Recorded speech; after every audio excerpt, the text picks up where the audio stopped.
Students, मैं हूं आपकी मेंटर गीता और आज की वीडियो में हम पढ़ने वाले हैं क्लास 9 के चैप्टर 6 लाइंस एंड एंगल्स की एक्सरसाइज 6.2 का क्वेश्चन नंबर 1। तो चलिए स्टार्ट करते हैं एक्सरसाइज 6.2 और करते हैं उसका क्वेश्चन नंबर 1।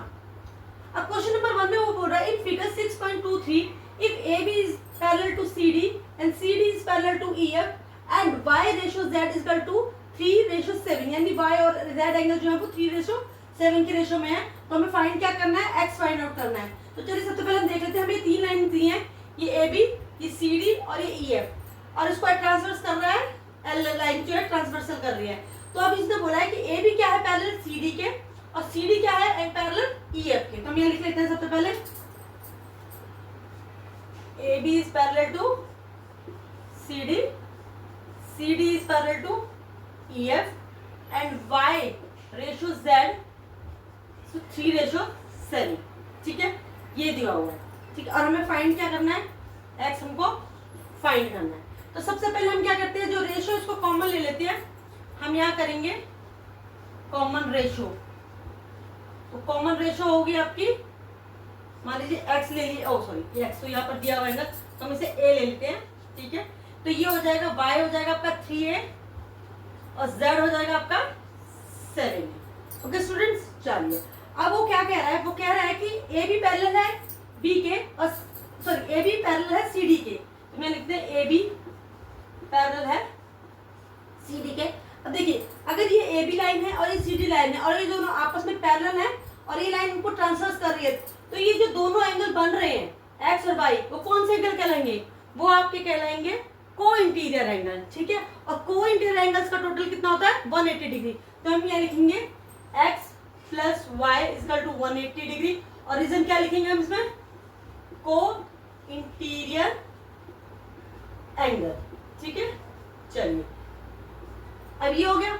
अब ये देखिए, ये तो हमने X प्लस Y 180 डिग्री लिख लिया है। ठीक है, लेकिन हमें जो है रेशियो दी है Y और Z की, तो हमें X का यहाँ पे यूज कुछ नजर नहीं आ रहा है। तो हम क्या करते हैं, अब क्या करेंगे, इसने एक चीज और दी है कि AB पैरेलल है CD के और CD पैरेलल है EF के। अगर CD पैरेलल है EF के तो AB भी पैरेलल किसके होगा, EF के।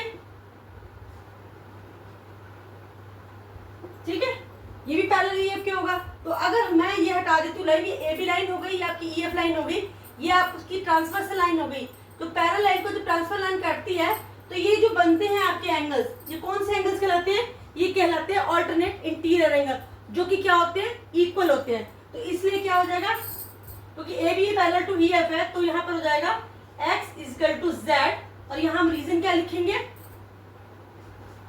Alternate interior angle. ठीक है, रीजन आपने पूरा डालना और बिना रीजन के नहीं लिखेंगे, क्योंकि रीजन ना लिखने से आपके मार्क्स डिडक्ट हो सकते हैं। चलिए अब ये एक हो गया X plus Z equal to, अब हम क्या करेंगे, हमने यहाँ लिखा था X plus Y equal to 180 degree. हम यहाँ X की जगह Z लिख सकते हैं, क्यों, क्योंकि X बराबर किसके है, Z के। तो मैं लिखेंगे Z plus Y equal to 180 degree. ठीक है, और Y आपको कितना दिया था, 3A, सॉरी Z कितना दिया था आपको 7A और Y कितना दिया था आपको 3A इक्वल टू, ये कितना हो गया आपका 180 डिग्री। ठीक है, तभी हो जाएगा 7 और 3 10A इक्वल टू 180 डिग्री। तो A आपका हो गया 180 डिवाइडेड बाय 10, 18 डिग्री। ठीक है, चलिए आपका A निकल गया, लेकिन हमने A नहीं निकालना था, हमने क्या निकालना था, हमें तो X निकालना है। तो हम क्या करेंगे, सबसे पहले हम Y और Z निकाल लेते हैं। वैसे अगर हम इसमें Y ना भी निकाले तो हमें जरूरत नहीं, क्योंकि वो Y एंगल पूछ नहीं रहा है, वो हमसे पूछ रहा है X एंगल, और हम इसे फिर भी Y का निकाल के दिखा देते हैं। तो Y हमारा था 3A और A की वैल्यू हमारी कितनी आई थी 18, तो Y कितना हो गया आपका 3 इंटू 18 54 डिग्री। ठीक है, अब हम निकालेंगे Z था हमारा 7A, तो 3 इंटू सॉरी 7 इंटू 18, ये होगा 18 7 था 126 डिग्री। अब Z निकल गया, Y निकल गया, लेकिन X तो नहीं निकला। तो अब X कैसे निकालेंगे, आपने अगर यहाँ ध्यान से देखा हो तो हमने X को किसके बराबर माना था, Z के बराबर। तो ये Z की वैल्यू क्या होगी, X की वैल्यू, हमें लिखेंगे X is equal to Z is equal to 126 degree. क्यों, क्योंकि क्या था ये, हम यहाँ लिख लेंगे ऑल्टरनेट इंटीरियर एंगल, और ये आपकी एक्स की वैल्यू आ गई है। क्या आ गई एक्स की वैल्यू? 126 डिग्री। चलिए स्टूडेंट्स, इसी के साथ हमारा ये वाला फर्स्ट क्वेश्चन यही कंप्लीट होता है। अब हम करेंगे नेक्स्ट वीडियो में नेक्स्ट क्वेश्चन। तब तक के लिए अगर आपको मेरी वीडियो अच्छी लगती है तो इसे लाइक करें, शेयर करें, सब्सक्राइब करना तो बिल्कुल भी ना भूलें। Bye bye.